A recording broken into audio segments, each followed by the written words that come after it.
It's finally here! Zelda. We're going to talk about it. We're going to talk about all the other stuff in the Nintendo Direct that went on today, September 13th, 2022. Make sure you stick around because we're going to break down this whole thing for you. Hi, I'm LittleBobby here with 5-9 Gaming Direct. And today we're going to be talking about the Nintendo Direct, which features some cool things, especially for you JRPG fans and you lovers of farm sims. So we'll talk about it. But first, make sure if you are brand new here, you hit that subscribe button if you enjoy this content. Ring that notification bell if you want to stay up to date with all the news, reviews, and other content we create here on 5-9 Gaming Direct. And be sure to leave a like if you enjoy this video and let us know in the comments down below what you're most excited for. And if it's not Zelda, miss me with that. Let's get right into it. So to start, Nintendo opens up with a Fire Emblem Engage, and this one looks absolutely gorgeous, especially for a Switch title. It looks like it has built-in anti-aliasing too, which is something that we don't really see with the Switch. I'm wondering if this is that rumored DLSS technology starting to kick in. According to that NVIDIA leak released, what, a year and a half ago, 2 years ago almost now, that Switch was working on integrating DLSS, maybe in new hardware, but possibly they can implement it through a firmware update. So we're going to be talking about that later on too with some of these other games that look pretty snazzy for being Switch titles. Fire Emblem Engage obviously is going to get a lot of the JRPG fans hyped up because Fire Emblem is a very, very beloved series for those who enjoy it. It is a great time, and make sure you check this one out. It releases January 20th, 2023, and there is a really nice looking collector's edition. So if you're a big fan of the Fire Emblem series, make sure you grab that because I think it's going to have a lot of nice goodies in it. Next up, we heard rumors about this one.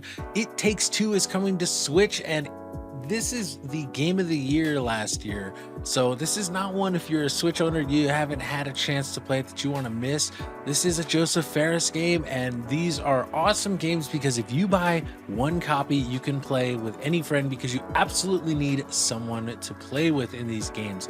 They are co-op adventures that can only be completed with 2 people. Joseph Fares games are very, very cool.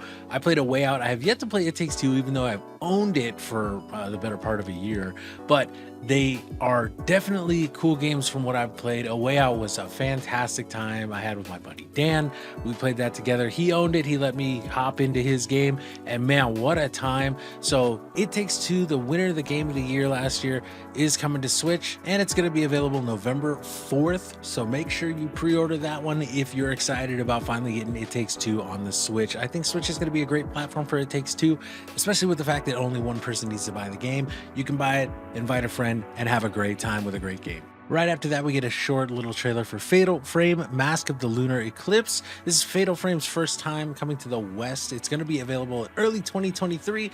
Looks kind of spooky. Maybe one for 5-9's own Ghostly Nate to play. You'll probably see him playing that on Switch at some point on the Twitch channel. But this one does look pretty cool. It has like a Japanese phasmophobia vibe. At least that's what I got from the trailer footage that we saw. And following that, we're going to see the Volume 2 DLC expansion pass content for Xenoblade Chronicles 3. This is another 200 hours that Lethal is going to be able to add to his playthrough. What we're going to see here is a new character, Ino. She appears to be some kind of android or cyborg maybe. Ino's going to have new skills, new abilities, and is basically a new class for players to play to add to their roster so they can kind of mix things up in the game. And with these JRPGs, when you add a new class, you're definitely going to get a sense of a different feel to the game because different combinations of how you can run your characters and your party come together, and it always makes for an interesting time to go back to whatever game you're playing. And on top of that, they're adding challenge battles, which is going to be like a series of gauntlets that you can run against waves of enemies. If you beat all the enemies, you end up getting special collectibles, either outfits or accessories for your characters to give them different power-ups or different cosmetic looks. This is coming out October 13th, and Xenoblade Chronicles 3 has 2 more DLC expansion content things in the pipeline. So you Xenoblade Chronicles fans, make sure you check that out because that is definitely going to add a lot of content to the game. After that, we see a new journey with some nautical nonsense in SpongeBob SquarePants The Cosmic Shake. This one looks adorable. I'm not really a huge SpongeBob fan. I was a little too old for it when it came out, so it didn't resonate with me. But my brothers have loved SpongeBob forever, and I know they're going to be hyped about this. This is a 3D platformer. It looks like it's going to be a lot of fun if you're a fan of the genre, and it's going to be a lot of fun if you're a fan of the show, considering they are having a lot of the old famous looks come back in terms of cosmetics. They even show off the SpongeBob meme as a costume, and the original voice actors are coming back to reprise their roles in this new adventure featuring everyone's favorite dish cleaning accessory. Then we get a quick trailer for Fitness Battles Fist of the North Star. This looks like a fitness rhythm game, and for some people that may be something that they're looking for on the Switch. I know that the Switch fitness sets sell out quite a bit, so if this is something you're looking forward to, go ahead and check that out. It will be released in March 2023. Then we get a quick trailer for Oddballers. Oddballers looks like it's going to be something of like a Fall Guys-esque party game. You're going to have a bunch of people squaring up, playing really silly mini games, doing goofy stuff, and having tons of costumes and stuff for you to collect and customize your character with. I might check this one out depending on how much it is. If it's free to play, I think it's going to be a smashing success, because free to play party games are always going to do well. So make sure you check this one out, keep it on your radar. This one should be out sometime early 2023. Right after Oddballers, we see the official Switch launch trailer for Tunic. Tunic is a great game. I kind of compare it to Zelda meets Dark Souls. It's an isometric top down, and it really has a lot of little elements of Zelda games as well as Dark Souls. Like I said, the main thing that makes it like Dark Souls is when you go through the game and you defeat enemies, you can reach save points, and once you save and restore your health and your magic and all that, you end up having all the enemies respawn, and every time you die you lose a bunch of your currency. The art style is fantastic for this one. It's very cute and has a really vibrant color palette, which I absolutely love during my playthrough of this game. I would highly recommend you check out Tunic. It shouldn't cost too much, as it is an indie game. I believe it was like 20 bucks new. I played it on Game Pass back when it first came out, and I probably will buy it for Switch. I had a great time with it, and I think the Switch version to have to take on the go would be something awesome. This seems like a perfect title for Switch if you're something of a hardcore gamer who just happens to have a Switch. I know that's not the most likely scenario, but this is a great one for you if you like those challenging, more hardcore games, and you are a Switch player and you want to take something on the go with you. Tunic is coming out September 27th on the Nintendo Switch. Moving on, we get some remakes for Front Mission. The first and second games of the series are both getting remakes. The first one comes out in November. The second one comes out in early 2023, yet to be announced in terms of the actual date on that second one. But these are some tactical turn-based mech-based RPGs. Not really my cup of tea, but if this is something you look like you enjoy, make sure you keep your eyes out for that one. I believe they said pre-orders will be up on the eShop for the first one pretty quick here. They also said that at an undetermined time there will be a remake of Front Mission 3. So if you're a fan of these older games and you want these remakes, check these out. And moving right along, we mentioned earlier, if you're a fan of farm sims, this is going to be a direct for you. Here's the first one, Story of Seasons. This is coming summer 2023, and it looks like it's going to be a farm sim where you can have your little village, have your farm. But one of the interesting things about this one is that the time progression goes along as you play the game. So you actually see your village grow, your characters get older, you can even have children and they will get older and end up helping you on the farm as the years go by. I think that's a really cool concept. Personally, I'm not a huge farm sim guy, but I'm gonna at least keep my eyes on this one because that concept is so just engaging, it feels like. And again, Story of Seasons, A Wonderful Life is going to land in summer 2023, so make sure if you're a farm sim fan that you keep your eyes out for that one. Next up, we see that the first post-launch content for Splatoon 3 has been confirmed just days after the release. Apparently, this game is selling like crazy in Japan. Splatoon has always done really well in Japan. It remains to be seen, though, how it's going to do in the States. I know the second one was really popular with younger kids. It's a kind of a fun third-person shootery kind of game that kids can get into without, you know, parents who are worried too much about violence. You're just shooting paint at walls and stuff and at each other, so it can make for an easier sell in some of those households that are worried about violence in video games. But that all being said, September 23rd to September 25th, they are having their first live event. It's going to be the theme of what would you bring to a deserted island? You pick your team, fun, gear, or grub, and you fight for, I guess, the honor of your team. I assume there's going to be some kind of special reward for the team that does come out on top. If you're a Splatoon 3 player, make sure you check this one out. It's out in just 10 days. And just after Splatoon 3, we get a huge announcement in Octopath Traveler 2. The first Octopath Traveler is extremely well loved by the people who played it. Everyone I know who's played it has enjoyed the game, and I've heard literally nothing but praise for the first one. So if you're a fan of Octopath Traveler 2 is going to be coming out. This one is a gorgeous 2D HD, right? That new term game, and it's going to be in the vein of the first one, JRPG style, similar to the original Final Fantasy. I must say personally, I look at this game as absolutely beautiful. Like the lighting, the shading, the art style. I'm a huge fan of like 16-bit Super Nintendo style art, and this is just it, but brought into like the modern day. There's so much cool little stuff with the details on characters and environments here. I love the fact that like if you see a big set piece, you can see like kind of camera blurring the background, and there's stuff that pops in the foreground. Everything about this looks like it's going to be a great time. Octopath Traveler 2, make sure you get excited for this one if you're a fan of RPGs. It'll be out February 24th, 2023. And right after Octopath Traveler, we get another farm simulator. Here we're going to see Faye Farm. This looks like another really chill farm simulator game where you kind of get your town, your farm up and running. The big thing about this one is that it's going to have like a fairy tale vibe, so you're going to be able to learn magic, fight like goblins and demons and stuff like that, and you get to do some kind of crafting to create stuff for your home and really make it personalized. Art style kind of reminds me of like Animal Crossing meets Kena, almost like, you know, if you played Kena last year. Really fantastic game. Check that one out if you haven't. But this one will feature online and local co-op, so you can play with yourself and 3 of your friends in order to build up Azoria and make it return to its lovely natural state that it was like before everything got ruined, which is why you're starting to farm in the first place. This one is coming out in spring 2023. We don't have an exact date yet, but that should be a good one. Again, Farm Simulator fans, make sure you check this one out. It looks adorable. Up next, we get a rhythm game from Square Enix, Theater Rhythm Final Bar Line. These are going to be songs from the Final Fantasy series, and you can bet that there are going to be a lot of old school gamers who just buy this so they can play a rhythm version of One Winged Angel.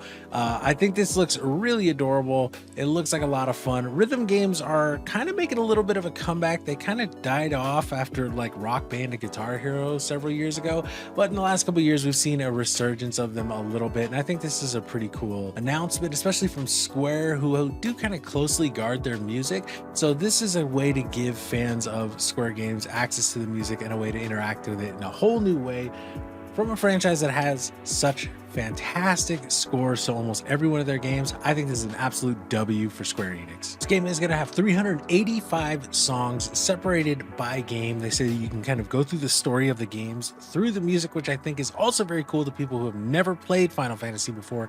And this one is going to be coming out on February 16th, which is yet another game for February. Stop doing this to us, everybody. After that, we see some brand new footage from Mario Rabbids, A Spark of Hope. And this one just looks cooler and cooler every time I see it. I have yet to play the original Mario Rabbids, but I think I'm going to have to check it out now. It's actually one of the few Switch exclusive games that goes on sale pretty often for a decent price. And I think that's because it's partnered with Ubisoft, and Ubisoft games, you know, you can get for $5-10 sometimes. So this one I've seen as low as $20-25 for the original Mario Rabbids. Hopefully with this one, it lives up to the hype, because it is being hyped up the wazoo.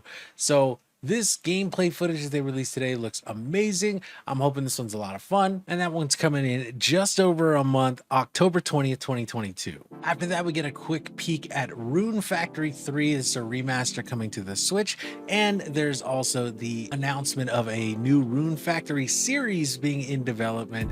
And I think that's going to be great for the series. Rune Factory is an old series for the DS. It's kind of been sleeping for quite a while, but if you are a fan of that, you can look forward to this remaster coming to the Switch, and hopefully some more games coming in the near future. But yeah, remember that we told you this was going to be one for the fans of farming games, and Rune Factory is no different. It's another farming game where you kind of raise up a village, but you also have a storyline involving you and monsters. So make sure you check this one out if you never played it before. No release date specified for this one, but it is coming in 2023. Right after that, we see the announcement of some Nintendo 64 online expansion pack games. These are for the premium tier of Switch Online members. The N64 emulator is pretty solid now. It started off kind of weak, but I would say now it is a fairly solid choice if you are someone who's a fan of those older games, if you've got the money to spare. They list off Pilot Wing 64, Mario Party 64, Mario Party 2 and 3, Pokemon Stadium and Pokemon Stadium 2, 1080 Snowboarding, and Excite Bike 64. So if you remember all those games like us old timers do, make sure you check out these new games being added to Nintendo Switch Online. They also go on to announce the GoldenEye 007 remaster, quote unquote. It is going to have online play on the Switch only. We're probably going to talk about this separate video later today, but we do see the remake of GoldenEye finally being confirmed in conjunction with Rare. That is going to be something for a lot of the old school FPS GoldenEye fans. Before Halo, GoldenEye was like the gold standard.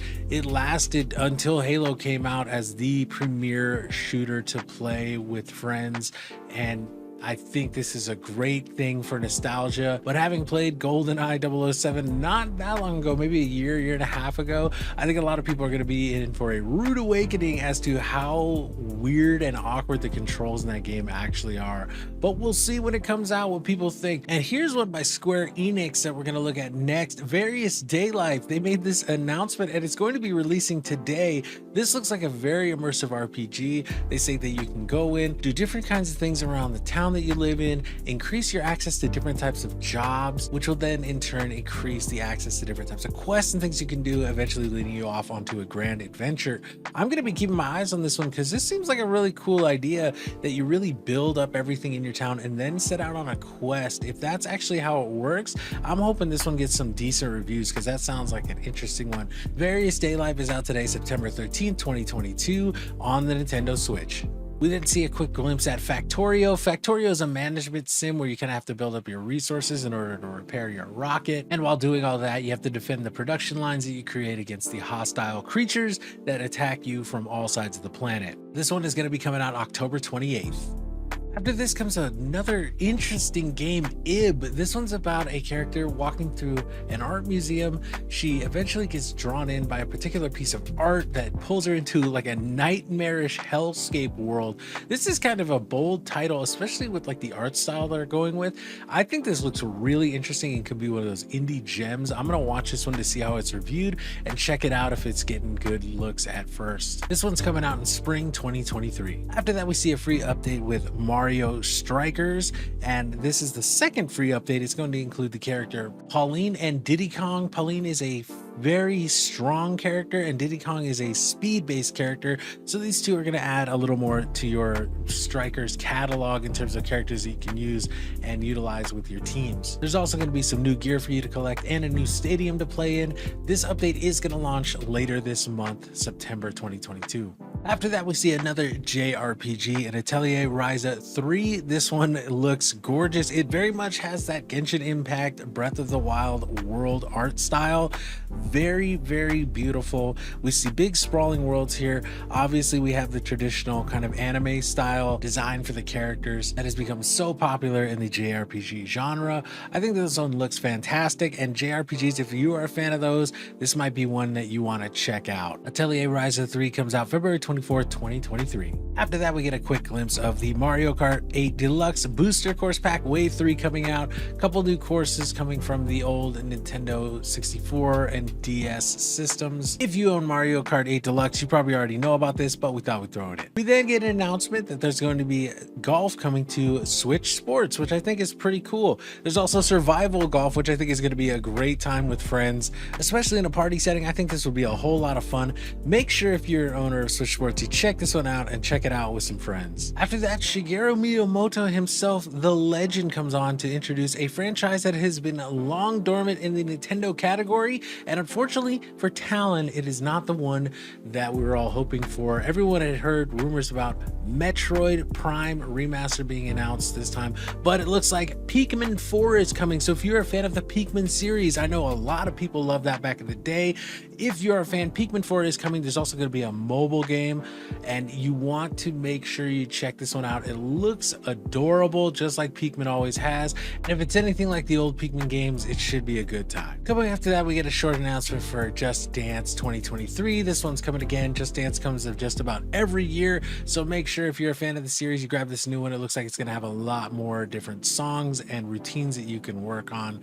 After that, we get Square Enix with Harvestella. This is another farming sim, but this one actually looks interesting. It really takes the battling and stuff to a JRPG level. Most of these games will have like the RPG kind of action RPG thing going for them, but this one looks really developed, and the premise itself is really interesting to me. There's also going to be a free demo coming out later today of the first season of the game. This game is broken up into several seasons, but apparently your save data from the first season will transfer over to the full game. So make sure you check that demo out if you're interested in Harvestella like I am. I know I'm going to be checking this one out later today. Then we see a trailer announcing a trailer for Bayonetta 3. And this trailer, I think Lethal is going to be doing a breakdown of that at some point, so keep your eyes out for that. We'll let his video do most of the talking here, but Bayonetta 3 does look awesome as Bayonetta does. But I'm excited to check out this gameplay trailer myself, because from the little snippets that they showed, it looks pretty wild, and I'm wondering how it's going to run on the Switch, considering all the super high octane action that's shown off in the trailer. And after Bayonetta, we see a trailer for Master Detective Archives Raincoat. This is like a detective RPG action game. It's got some great art, and it has a really interesting gameplay style. You first kind of work on the cases, then you end up getting involved with a phantom who boots you into a mystery labyrinth where you have to fight other phantoms who try to throw you off the case with their falsehoods. You have to defeat them and avoid their falsehoods in order to find the truth behind every case that you work on. This one's coming out in spring 2023. Then we get an announcement for the Resident Evil series. The first one is Resident Evil Village Cloud, and then we get follow-ups with Resident Evil 2, Resident Evil 3, and Resident Evil 7 Biohazard also coming to Cloud later on. The Cloud games on Switch have not been too hot. I don't know if it's Nintendo's infrastructure or what's going on, but hopefully by the time these Resident Evil games come out, they're going to have that a little more worked out, because I've heard nothing but bad things about both the Guardians of the Galaxy and Kingdom Hearts, the two other really big titles that have come via Cloud for Nintendo Switch. And really, Resident Evil is a game that you want to be able to play and have your reaction times count for something. So this one could be good, could be bad. It could be good if they get everything worked out, but these are great games regardless. And if there's no other way for you to play them, but you're interested, you'll at least have the opportunity to do that. If you're interested in trying it out, at least there's a free demo of Resident Evil Village Cloud that is going up right after the Nintendo Direct. Should be up by the time you see this video. Check that out if you're interested. They also say that the Winter's Expansion DLC will be coming out December 2nd, and the other games should all be available this year. So this Resident Evil thing is coming out quick on the Switch, and I think that's great to put them all out right in order. Bam, bam, bam, get it done, get it out, and let people just have their survival horror fix if they are a Switch player that does like to play survival horror games. And after that, we get Sifu. Sifu is a really cool kind of kung fu martial arts game that has to do with the idea of aging and getting revenge, right? So as you go through the game, you fight off wave after wave, working your way to mob bosses who took out your family.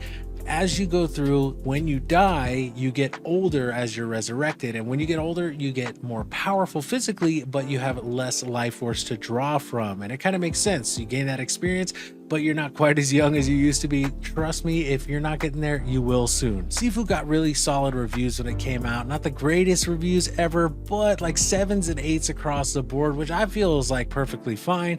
Everything I've heard about this game, it's really fun, although I've heard the camera angles can be a little wonky at times. Maybe they worked that out better for the Switch version.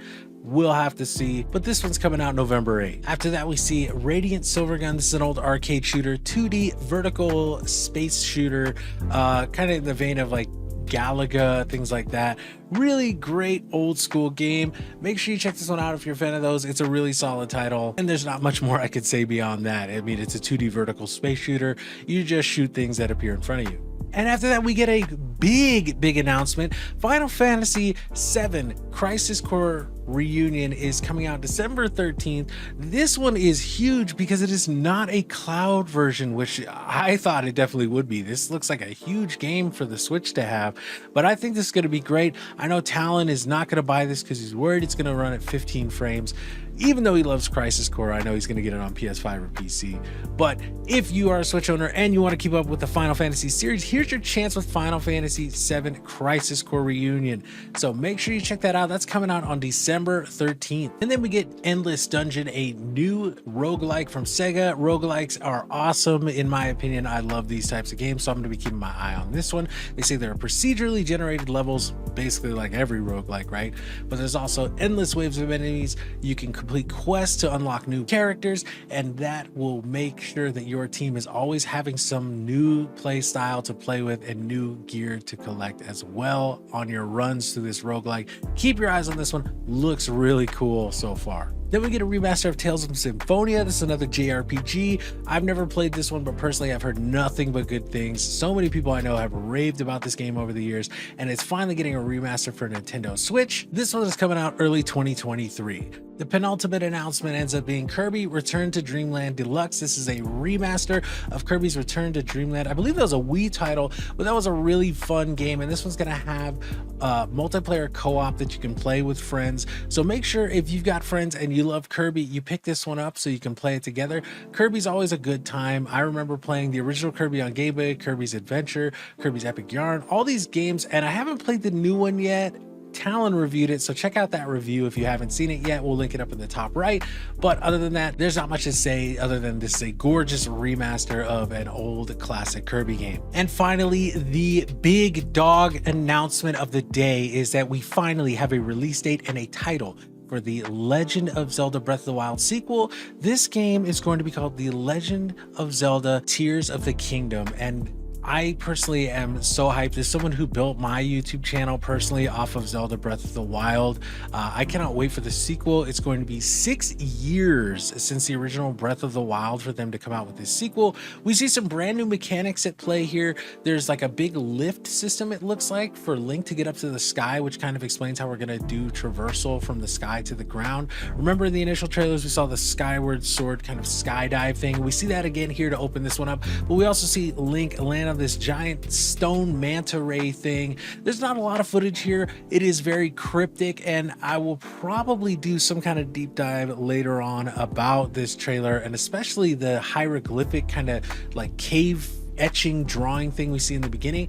But otherwise, this is the hype announcement. It is going to be released May 12, 2023. After that, I will probably not be on 5.9 for a while because I'm just going to be locked in my room playing this game for about 6 months without doing anything else. So if you guys are hyped about this new Zelda name, seeing some new actual footage of this game after so long, let us know down in the comments below, and let us know what else you're excited about from this announcement. This has been a really cool direct in my opinion. Obviously, not everybody's happy with the overabundance of farming games, but overall I think that the big announcements were more than enough to make up for it, in my opinion. But what do you think? Let us know down in that comment section. And again, guys, I'm LittleBobby. This is 5.9 Gaming Direct, and I do want to thank you for watching today, and we hope to see you soon.